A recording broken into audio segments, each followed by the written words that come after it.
Summer സ്പെഷ്യലായിട്ട് മൽസന്തരിക്ക് പകരം പുതിയൊരു ഫാബ്രിക്കിലുള്ള ഒരു കളക്ഷനുമായിട്ടാണ് ഈ വീഡിയോയിൽ വന്നിരിക്കുന്നത്. ഇത്രയും കളർ ഷെയ്ഡ്സ് ഉണ്ട്. ലൈറ്റ് വെയിറ്റ് ആയിട്ടുള്ള ഒരു ഫാബ്രിക് ആണ്. ഡീറ്റെയിൽസ് നോക്കാം. സോ ഇതാണ് ഫാബ്രിക് വന്നിരിക്കുന്നത്. ബ്ലാക്ക് പാരി എന്ന് പറയും. വെറൈറ്റി ആയിട്ട് നിൽക്കുന്ന, വളരെ ലൈറ്റ് വെയിറ്റ് ആയിട്ട് നിൽക്കുന്ന ഫാബ്രിക് ആണ്. സമ്മർ സ്പെഷ്യൽ കളക്ഷൻ ആണ്. അതിൽ വന്നിട്ട് ഇങ്ങനെ കാണിച്ചാൽ നിങ്ങൾക്കൊന്നും മനസ്സിലാവില്ല. ഞാൻ ജസ്റ്റ് എൻ്റെ ഇട്ടേക്കുന്ന കാണിക്കുന്നത്. അതായത് യോക്ക് പോർഷൻ ഉണ്ട്, അതിൽ നിന്ന് ആ വർക്ക് തന്നെ നേരെ താഴെ പോകുന്നു. പിന്നെ രണ്ട് സൈഡ്സിലും പാരലായിട്ട് വരുന്നുണ്ട്. ഇതെല്ലാം സെൽഫ് കളർ പാറ്റേണിൽ തന്നെയാണ് നമ്മൾ വർക്ക് ചെയ്തിരിക്കുന്നത്. അതുകൊണ്ട് തന്നെ നല്ലൊരു ക്യൂട്ട് ലുക്ക് ആണെന്ന് വരിക. ആൻഡ് ദുപ്പട്ട വന്നിട്ടും സെയിം ഫാബ്രിക്, വളരെ ലൈറ്റ് വെയിറ്റ് ഫാബ്രിക് ആണ്. നമ്മുടെ മൽസന്തരിയൊക്കെ പോലെ തന്നെ ലൈറ്റ് വെയിറ്റ് ആയിട്ടുള്ള ഫാബ്രിക് ആണ്. നമ്മൾ സെയിം ഫാബ്രിക് തന്നെയാണ് ദുപ്പട്ടയിൽ പോയേക്കുക. ഇതുണ്ട്, ബോർഡർ വർക്ക് ഒക്കെ ചെയ്തിട്ടുണ്ട്. ഈ ഒരു കളറും കുറച്ച് വെറൈറ്റി ആണ്. നമ്മുടെ ഒരു ഗ്രേപ്പ് ജ്യൂസും ഒരു മാവോഡയും കൂടെ ബ്ലെൻഡ് ആണ് ഈ ഒരു കളർ ടോൺ എന്ന് പറയുന്നത്. സോ അടുത്ത കളർ ഷെയ്ഡ് വരുന്നത്, ഇതെല്ലാം വീഡിയോയിൽ വരുമ്പോൾ കുറച്ചുകൂടെ പീസിലാണ്. ഇതെല്ലാം മീഡിയം ലെവലിൽ നിൽക്കുന്ന പോലത്തെ കളർ ഷെയ്ഡാണ്. മാവോ ഗ്രേപ്പ് ജ്യൂസ് എന്നൊക്കെ പറഞ്ഞറിയില്ല. അതുപോലെ തന്നെ നിൽക്കുന്ന ഒരു ബ്രിക്കിൻ്റെ ഒരു ചെറിയൊരു ബ്ലെൻഡ് വരുന്ന, ഇതിലും ഉണ്ടെന്ന് തോന്നുന്നു മാവോയുടെ ബ്ലെൻഡും. അങ്ങനത്തെ പോലത്തെ ഒരു കളർ ടോൺ ആണ് ഇത് വന്നേക്കുക. വർക്ക് കണ്ടോ, നമ്മുടെ ഓൺ ഡിസൈൻ ആണ്. നല്ല ലെങ്തും വിഡ്ത്തും വരുന്ന ഐറ്റം ആണ്. ആൻഡ് ഇതിൽ ബോട്ടം ആൻഡ് ഇന്നറും നമ്മൾ പ്രൊവൈഡ് ചെയ്തിട്ടുണ്ട്. 4 മീറ്റർ ദുപ്പട്ടയിലും വർക്ക് വരുന്നുണ്ട്. ഇതാണ് ലുക്ക്. ഇതൊരു ഗ്രീൻ്റെയും യെല്ലോയുടെയും കൂടെ ബ്ലെൻഡ് ആയിട്ട് വരുന്ന കളർ. വർക്ക് കാണാവോ, ഒരു ലൈറ്റ് ഷെയ്ഡ്സ് ആണ് യൂസ് ചെയ്തത്.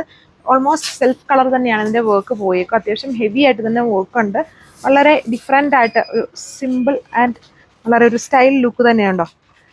സെൻറ്റർ, ബാക്കി പോർഷൻസ് ചെറിയ ചെറിയ വർക്ക്സ്, പിന്നെ പാരലായിട്ടും സൈഡ്സിലും ഈ വർക്ക് തന്നെ പോയിട്ടുണ്ട്. പിന്നെ ബാക്കി പോർഷൻസിലോട്ട് ചെറിയ എംബ്രോയിഡറി വർക്ക്സ് ആണ് പോയേക്കുക.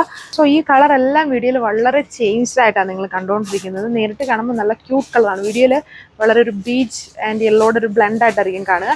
നേരിട്ട് കാണുമ്പോൾ നമ്മുടെ ആപ്പിൾ ഗ്രീനിൻ്റെ അകത്ത് ഒരു ഗോൾഡൻ യെല്ലോയുടെ ബ്ലെൻഡ് വരുന്ന പോലത്തെ ഒരു കളർ ഷെയ്ഡാണ്.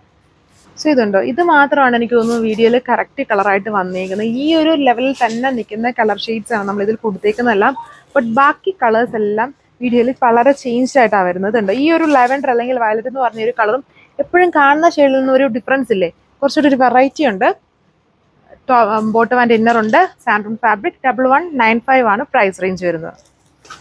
സോ ഇത് വന്നിട്ട് ബ്ലൂവിൻ്റെ ലൈറ്റ് ഷെയ്ഡ്. അതായത് വീഡിയോയിൽ നോക്കുമ്പോൾ ഇച്ചിരൂടെ ബ്രൈറ്റ് ആണ്. അത്രയും ബ്രൈറ്റ്നസ് ഇല്ല, കുറച്ചുകൂടെ ലൈറ്റ് ആയിട്ട് നിൽക്കും. ഇതേപോലെ ഉണ്ട്. നല്ല അത്യാവശ്യം ഹെവി ആയിട്ടുള്ള വർക്ക് ഉണ്ട്. അടിപൊളിയായിട്ടുള്ള ഒരു ലൈറ്റ് വെയിറ്റ് ഫാബ്രിക് ആണ്. നിങ്ങൾക്ക് മൽസന്തരി പോലെ തന്നെ ട്രസ്റ്റ് ചെയ്ത് വാങ്ങിക്കാം. ആൻഡ് പുതിയ എപ്പോഴും എല്ലാവരും ചേഞ്ച് ആഗ്രഹിക്കുന്നവരാണ്. അപ്പം ആ ഒരു ഫാബ്രിക്കിനും കുറച്ച് ഡിഫറെൻ്റ് ആയിട്ട് ഒരു ഫാബ്രിക്കാണ്. എൻ്റെ വീവിങ് കാണുമ്പോൾ തന്നെ മനസ്സിലാവില്ല. ചെറിയ ഫുൾ ഇങ്ങനെ ചെറിയ ചെറിയ വീവിങ് പാറ്റേൺ ആണ് ഇതിൽ യൂസ് ചെയ്തേക്കുന്നത്. എന്നാൽ നല്ല സോഫ്റ്റ് ലൈറ്റ് വെയിറ്റ് ഫാബ്രിക് ആണ്. ഇത്രയും കളർ ഷെയ്ഡ്സ് ആണ് വരുന്നത്. നല്ലൊരു light blue shade. 1195 with free shipping. Thank you.